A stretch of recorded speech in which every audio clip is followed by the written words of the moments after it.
welcome to Aadhaar the Foundation. Today we will discuss about the Krebs cycle or TCA cycle. Krebs cycle और TCA cycle. ठीक है, Krebs cycle क्यों बोलते हैं? क्योंकि इस साइकिल को डिस्कवर किया था सर हैंस एडोल्फ क्रेब ने. ठीक है, इसलिए हमको क्रेब साइकिल बोलते हैं. टीसीए साइकिल क्यों बोलते हैं? ट्राई, इसका फुल फॉर्म होता है ट्राई कार्बोक्सिलिक एसिड साइकिल. ठीक है, ट्राई कार्बोक्सिलिक एसिड साइकिल. ये कहां पर पाई जाती है, कहां पर होती है क्रेब साइकिल? माइटोकॉन्ड्रियल मैट्रिक्स में.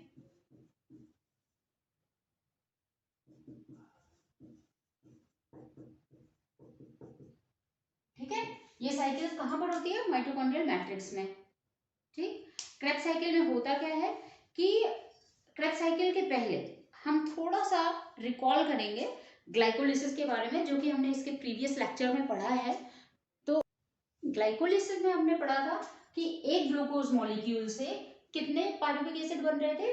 2 पायरुविक एसिड मॉलिक्यूल का फॉर्मेशन हो रहा था. ठीक है, एक ग्लूकोज मॉलिक्यूल है, इससे 2 पायरुविक एसिड मॉलिक्यूल का फॉर्मेशन हो रहा था, और जो नेट गेन हो रहा था वो हमारा हो रहा था 2 ATP का.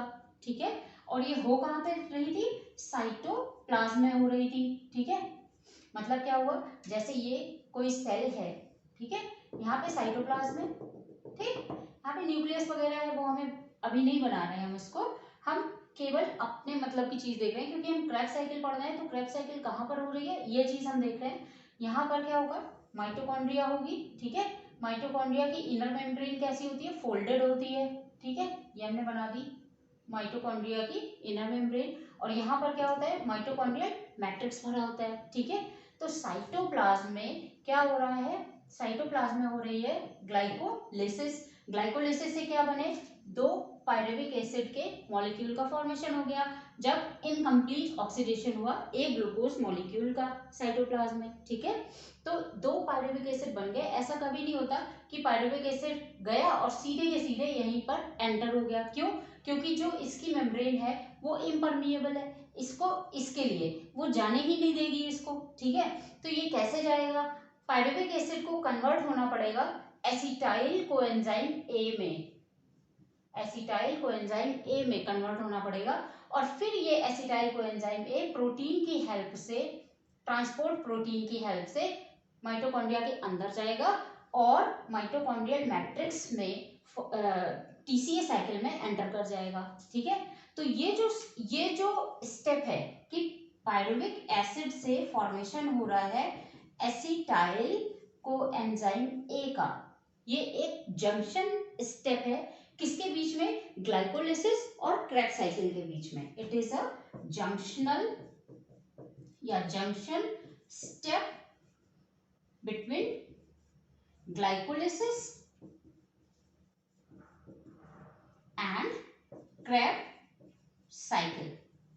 ठीक है, ये चीज हमें ध्यान रखनी है. ये क्वेश्चन बनता है कि कौन सा जंक्शन स्टेप है ग्लाइकोलिसिस और क्रेब साइकिल के बीच का, कौन सा स्टेप जो है वो जंक्शन स्टेप है. वो स्टेप है कि जब पायरुविक एसिड का कन्वर्जन होता है एसिटाइल कोएंजाइम ए में. ठीक है, इतनी बात आई समझ में. चलो नेक्स्ट हम आगे पढ़ते हैं. अब हम देखते हैं कि क्रेब साइकिल होती कैसे है. ठीक है, चलो स्टार्ट करते हैं. इसमें जो स्टेप्स होते हैं टोटल वो 10 स्टेप्स होते हैं. तो 10 स्टेप की साइकिल होती है हमारी क्रेब साइकिल. ठीक है, या टीसीए साइकिल.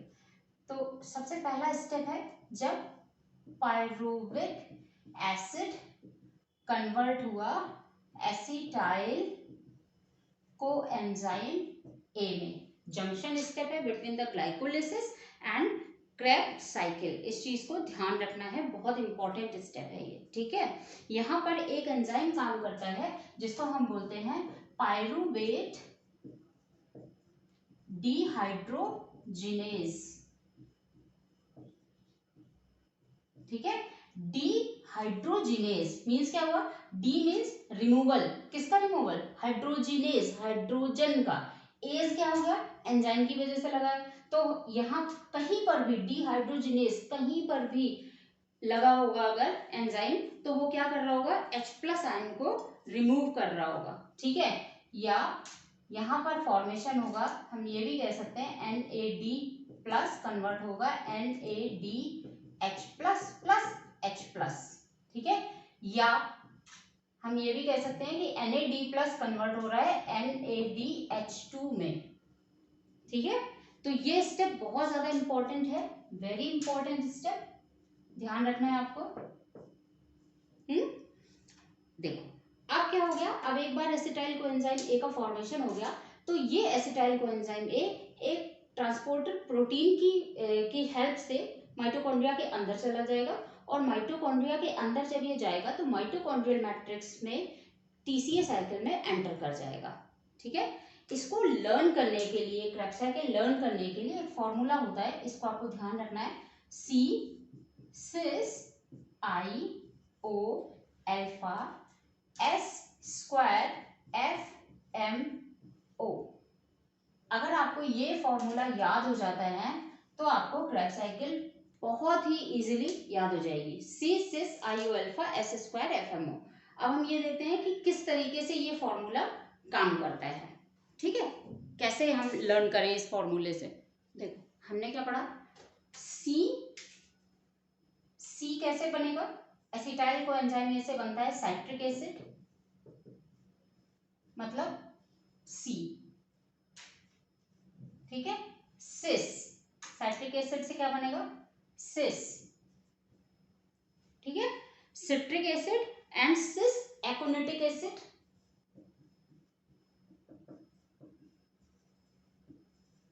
C सिस, फिर क्या था I, that is isocitric acid,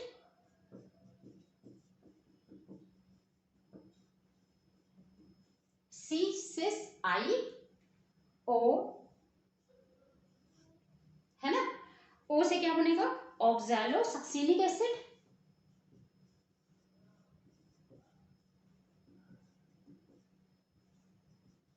C6 IO alpha, alpha से क्या बनेगा, अल्फा कीटो ग्लूटारिक एसिड,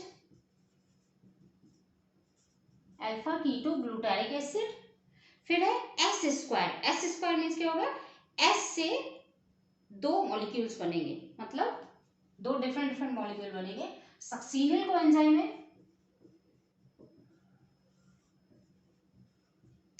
ठीक है, सक्सीनिल कोएंजाइम ए, और दूसरा बनेगा succinic acid,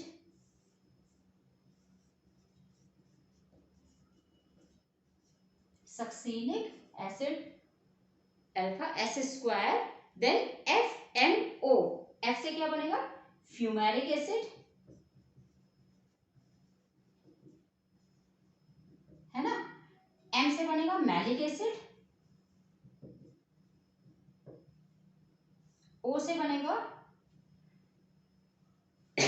oxalo acetic acid,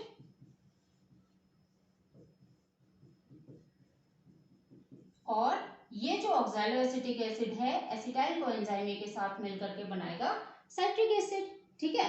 तो कैसे बना, C6 IO alpha S² FMO, ठीक है। ये फॉर्मूला हमें ध्यान रखना है, तो हमें क्रेब्स साइकिल बहुत ही ज्यादा इजी हो जाएगी, ठीक है, लर्न करने में। अब देखो, अब इसमें एंजाइम कौन कौन से काम करते हैं, देखो याद करने का तरीका है कि सिट्रिक एसिड की सिंथेसिस हो रही है, मतलब क्या हो गया, सिट्रेट सिंथेज काम कर रहा है यहाँ पर एंजाइम, सिर्फ लर्न करने का तरीका है। सिट्रिक एसिड की सिंथेसिस हो रही है तो पहला एंजाइम क्या बन गया, सिट्रेट सिंथेज, ठीक है। नेक्स्ट क्या है, एकोनिटिक एसिड बन रहा है तो काम करेगा एकोनिटेज, दूसरा एंजाइम कौन सा होगा, एकोनिटेज। थर्ड एंजाइम कौन सा होगा, ये भी एकोनिटेज होगा, एकोनिटेज, ठीक है। फिर नेक्स्ट एंजाइम क्या होगा, isocitrate dehydrogenase, isocitrate dehydrogenase, dehydrogenase का मतलब क्या होगा, NADH2 में कन्वर्ट होगा, अभी हम पढ़ेंगे कैसे होता है, ठीक है। फिर ऑक्सैलोसक्सिनिक एसिड और अल्फा कीटो ग्लूटारिक एसिड के बीच में जो एंजाइम काम करेगा वो होगा oxalo acetic decarboxylase, oxalo acetic decarboxylase, मतलब डीकार्बोक्सिलेज, डी मीन्स रिमूवल किसका, कार्बोक्सिलेज, कार्बोक्सिलेज मीन्स CO2 का, तो यहां पर क्या होगा, एक CO2 निकल जाएगी, ठीक है, क्लियर है ना, ठीक है। नेक्स्ट जो alpha keto glutaric acid succinyl coenzyme में कन्वर्ट होगा, तो यहां पर काम करेगा alpha keto glutarate, alpha keto glutarate dehydrogenase, dehydrogenase, ठीक है, अल्फा कीटो ग्लूटरेट डिहाइड्रोजिनेज।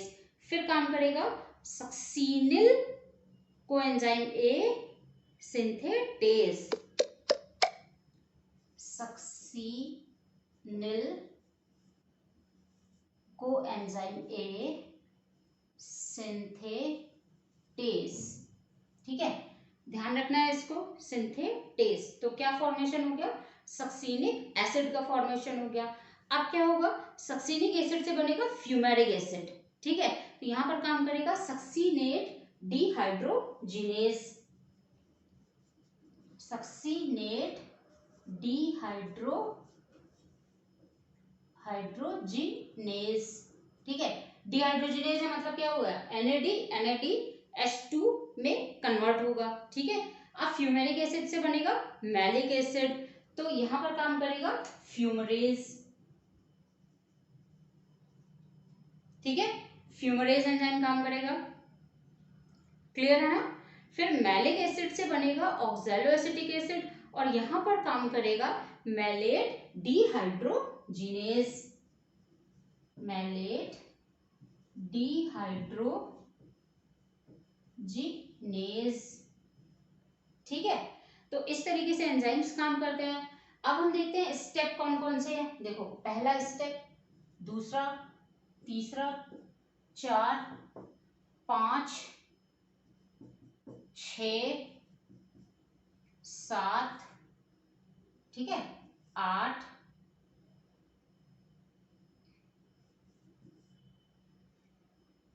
9 और 10, है ना, 10 स्टेप की हो गई टोटल ये, ठीक है। अब देखो जहां जहां पर डिहाइड्रोजिनेज है वहां वहां पर NADH2 में कन्वर्ट होगा। इसका सबसे अच्छा तरीका याद करने का, देखो 6, 4, 10, ठीक है, यहां पर इन स्टेप्स में क्या होगा, एक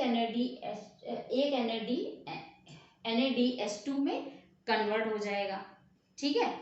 इन दोनों स्टेप को हम एक ही स्टेप मान लेते हैं कि ये एक ही स्टेप है, ठीक है, क्लियर।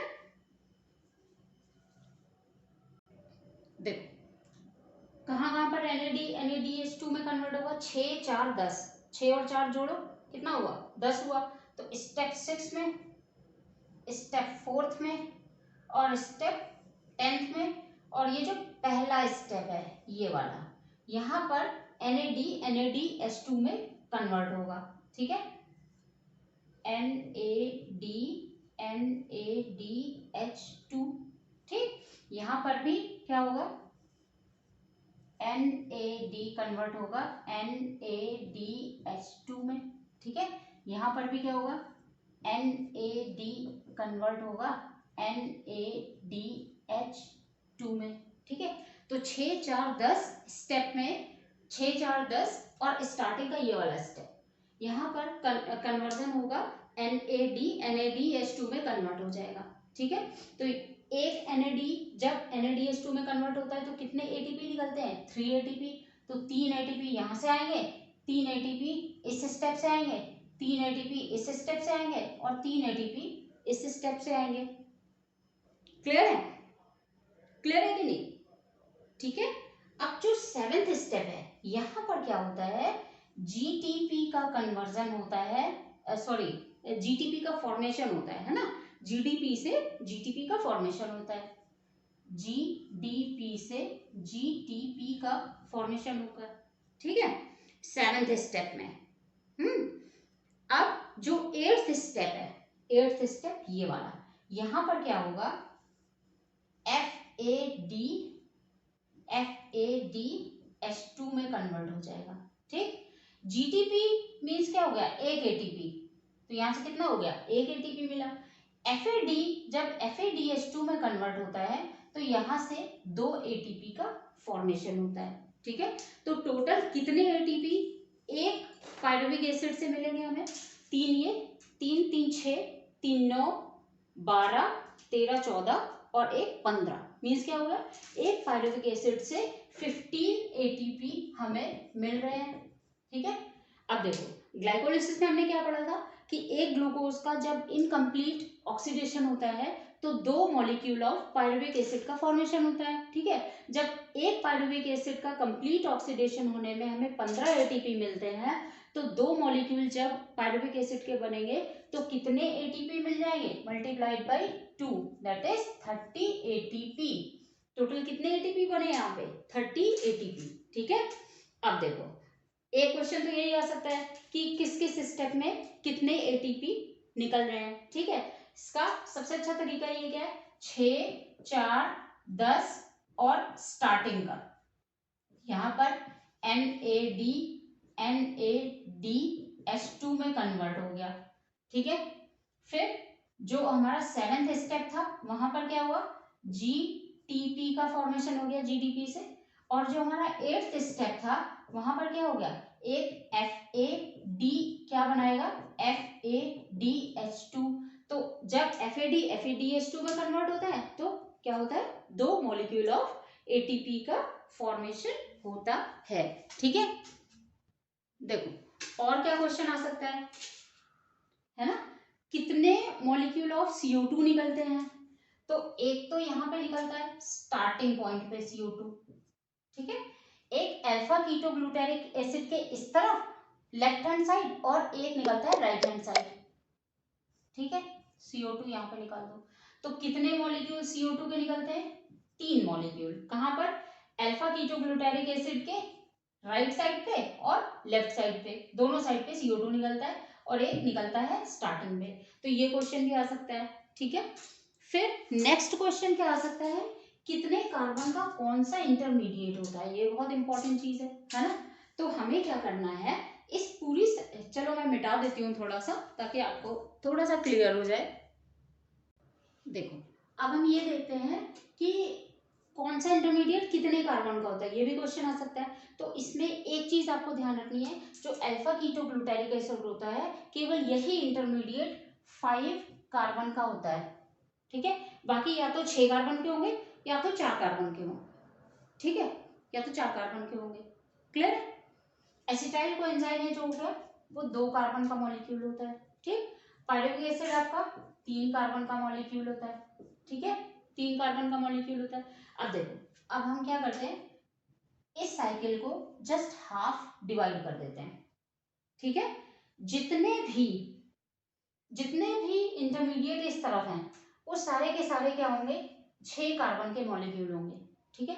साइट्रिक एसिड भी 6 कार्बन का मॉलिक्यूल है, सिस एक्रोमेटिक एसिड 6 कार्बन का, आइसोसिट्रिक एसिड 6 कार्बन का, ऑक्सैलोएसिटिक एसिड 6 कार्बन का, फिर अल्फा कीटोग्लूटारिक एसिड हमने पढ़ लिया पहले ही कि 5 कार्बन का है, ठीक है। और बाकी जो इस तरफ मॉलिक्यूल है लेफ्ट हैंड साइड पे वो सारे के सारे क्या होंगे, 4 कार्बन के मॉलिक्यूल होंगे, क्लियर। देखो ये ऑक्सैलोएसिटिक एसिड ये भी 4 कार्बन का है, malic acid 4 carbon, fumaric acid 4 carbon, succinic acid 4 carbon, succinyl coenzyme है 4 कार्बन, ठीक है। ऑक्सैलोएसिटिक एसिड 4 कार्बन का है, एसिटाइल कोएंजाइम है 2 कार्बन का है, दोनों मिले तो कितने कार्बन का कंपाउंड बना दिया, 4 प्लस 2 मीन्स 6 कार्बन का मॉलिक्यूल बना दिया, ठीक है। तो इतनी चीजें आपको ध्यान रखनी है क्रेब्स साइकिल में, ये हमारी खत्म होती है क्रेब्स साइकिल। फटाफट रिवाइज करते हैं इसको जल्दी से। देखो पायरुविक एसिड कैसे बना, ग्लाइकोलिसिस के थ्रू पायरुविक एसिड का फॉर्मेशन हुआ, ठीक है। जो भी पायरुविक एसिड के 2 मॉलिक्यूल बने तो एक मॉलिक्यूल ऑक्सीडाइज हुआ, फिर दूसरा मॉलिक्यूल ऑक्सीडाइज हुआ, ठीक है। जब पायरुविक एसिड का ऑक्सीडेशन हुआ तो कैसे हुआ, पायरुविक एसिड ऐसे तो माइटोकॉन्ड्रियल मैट्रिक्स में एंटर नहीं करेगा, कैसे एंटर करेगा, ट्रांसपोर्ट प्रोटीन के थ्रू एंटर करेगा, ठीक है। ट्रांसपोर्ट प्रोटीन के थ्रू कैसे एंटर करेगा, सबसे पहले क्या होगा, पायरुविक एसिड एसिटाइल कोएंजाइम में कन्वर्ट होना पड़ेगा, तभी ये ट्रांसपोर्ट प्रोटीन इसको ले जा करके कहाँ पर छोड़ेगी, माइटोकॉन्ड्रियल मैट्रिक्स में, और फिर ये एंटर होगा टीसीए साइकिल में या क्रेब्स साइकिल में। ओके, देखो तो एसिटाइल कोएंजाइम में, फिर एसिटाइल कोएंजाइम में ऑक्सैलोएसिटिक एसिड, दोनों ने मिलकर के क्या बनाया, citric acid, C cis I O alpha S square F M O, ऐसे ध्यान रखना है। इस पूरी साइकिल को आधा ऐसे आप कट कर दोगे तो अल्फा कीटोग्लूटारिक एसिड केवल ऐसा इंटरमीडिएट होता है जो कि 5 कार्बन कंपाउंड होता है, ठीक है, 5 कार्बन का कंपाउंड होता है। अब जब हमने इसको इस तरीके से सीधे सीधे कट कर दिया तो जो राइट साइड पे जो भी हमारे इंटरमीडिएट्स होंगे वो सारे 6 कार्बन के इंटरमीडिएट्स होंगे, और जो भी हमारे लेफ्ट साइड पे होंगे वो सारे के सारे 4 कार्बन के 4 कार्बन के एटम्स होंगे, ठीक है। अब हम ये देते हैं कि कितने एटीपी निकलते हैं, तो स्टेप 1 2 3 4 5 6 7 8 9 10, ठीक है। हमने क्या देखा था, 4 और 6 और 10, और ये पहला वाला, यहाँ पर क्या होगा, NAD का कन्वर्जन होता है किसमें, NADDH2 में। तो जब एक NAD से NADH2 बनता है तो ये NADH2 कितने मॉलिक्यूल देता है, ATP के 3 मॉलिक्यूल बनाता है, ठीक है। तो 3 ATP यहाँ से मिले, 3 यहाँ से, 3 यहाँ से और 3 यहाँ से, कितने हो गए, 3 3 6 3 9 3 12, 12 ATP यहाँ से मिल गए हमें, ठीक है। 7th स्टेप में क्या होगा, GTP का फॉर्मेशन होगा, GDP से GTP का फॉर्मेशन होगा, ठीक है। जैसे ATP है वैसे ही हमारा GTP है, तो GTP से एक मॉलिक्यूल मिलेगा हमें ATP का, ठीक है। और 8th स्टेप में फर्दर क्या होगा, FAD कन्वर्ट हो जाएगा FADH2 में, ठीक है। जो एक FADH2 में कन्वर्ट हो जाएगा, ये जो FADH2 है ये 2 मॉलिक्यूल ATP के देता है, ठीक है। तो टोटल कितने हो गए ATP, देखो 3 3 6 3 9 3 12 13 14 और एक 15। तो इसका मतलब क्या हुआ कि जब एक पायरुविक एसिड का मॉलिक्यूल का ऑक्सीडेशन होता है तो हमें कितने ATP का फॉर्मेशन होता है, कितने ATP मिलते हैं, 15 ATP मिलते हैं, ठीक है। तो ग्लाइकोलिसिस में 2 मॉलिक्यूल पायरुविक एसिड के मिले थे हमें, तो यहाँ पर कितने मॉलिक्यूल बनेंगे, 15 multiplied by 2, that means 30 molecule ATP का फॉर्मेशन होगा, ठीक है। तो क्रेब्स साइकिल में टोटल ATP कितने बनते हैं, 30 30, ठीक है। और 2 नेट गेन होता है हमारा कहाँ से, ग्लाइकोलिसिस से, 32 हो गए, ठीक है। ये चीजें आपको ध्यान रखनी है। It's all about the TCA cycle, आपको लर्न करना है एक सिंपल से फॉर्मूले से, और आपको कोई भी चीज अगर समझ में ना आई हो, कोई कहीं पर भी किसी भी स्टेप में डाउट है तो आप कमेंट बॉक्स में कमेंट करके पूछ सकते हैं। Okay, thank you so much.